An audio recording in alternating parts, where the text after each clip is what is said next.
بسم الله الرحمن الرحيم الحمد لله رب العالمين ما أنت تعرضوا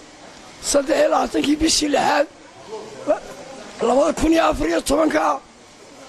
قرأ كان إيجار إنترناشنال إيربورت وإحنا كسر ويننا أنا قدامي قول حقيقة إحنا هذا حولا معمولة كل دوينة هالقرنية هالقبل تاجر ياشا لما أنتود سمك لما أنت هالقوا واحد كسر وينيان إحنا هذا نديريه قدامي حسبك وطني أعرق السودان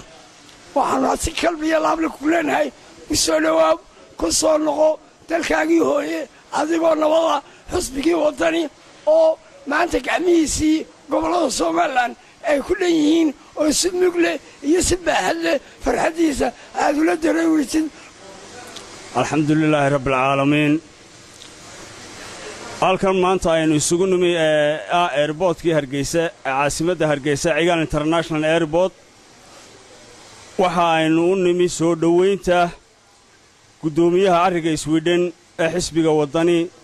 Baxnaan Xaaji Aadan waxaanu leenahay Baxnaan Xaaji Aadan ku soo dhawow waxaad timi dalkaagii hooyo waxaad u timi ciidaadii waxaad u timi dadkaagii iyo dalkaagii waxaad timi xisbi weynahaagii baa halkan ku joogo kula gamca furan ku soo dhawow waxa kale oo hadal halkan iska oran mayno waa imkana waxaan ku soo dhaweynayaa gudoomiyaha tan. Bismillahir Rahmanir Rahim wassalatu wassalamu ala ashrafil mursalin walhamdulillahi rabbil alamin. Ilaahay baa mahadle maanta haddii aan ka soo degay Somaliland Cigaal International Airport mar labaadka waxaan u mahadnaqayaa madaxda xisbiga wadani ee heer gobol iyo heer degmo sida la sheegay oo dhan iyo in ka badan ba jooga guud ahaan shacabka mas'uuliyiinta kala duwan dhalinyarada iyo haweenka waxaan idinku salaamayaa salaamta islaamka assalaamu calaykum waraxmatullaahi wabarakaatuh aad iyo aadna waxaan idinka mahadnaqayaa soo dhaweynta qiimaha leh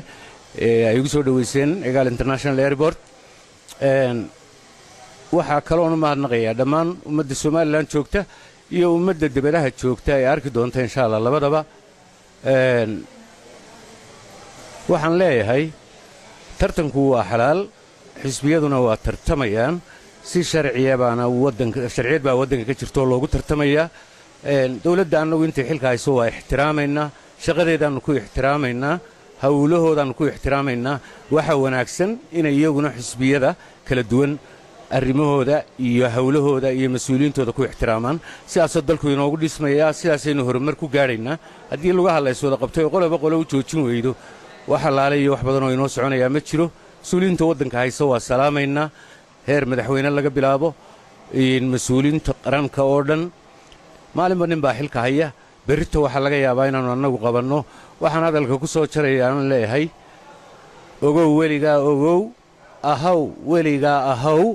ilow inta kale ilow waddani weligaa ogow. Asalaamu calaykum. maanta waa maalin weyn waxaanu halkan ku soo dhaweynaynaa gudoomiyaha xisbiga heer qaran wadani National Party xafiiskiisa Scandinavianka ugu weyn ee Sweden gudoomiye Baxnaan Xaaji Aadan Diiriye mudana gudoomiye waan ku soo dhaweynaynaa anigoo ku hadlaya xafiiskaagii gudoomiyaha garabka dhalinyarada Scandinavianka ama Sweden